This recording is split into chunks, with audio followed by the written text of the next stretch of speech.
went to Dr. Phillips today, or Dr. Phillips, I went to Trader Joe's today, out in Dr. Phillips, and the parking is hella crazy. So there's only like 2 of these in the, oh, my hair is crazy. So yeah, so parking is crazy. But I got a spot pretty easy. I'm house sitting a client here, so she was in the neighborhood. But yeah, guess what car is my car? Yep.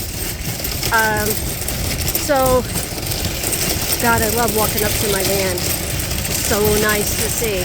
But just so people ask, because that's, my van's a 21 foot. It's the Road Trek Popular 210. And look, just fits. It's perfect. But the other thing I wanted to mention was they had this house wine. It's a sparkling rosé, and this company donates a portion to the Human Rights Foundation.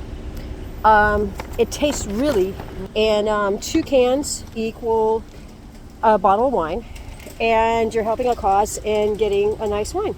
So I just thought I'd mention it.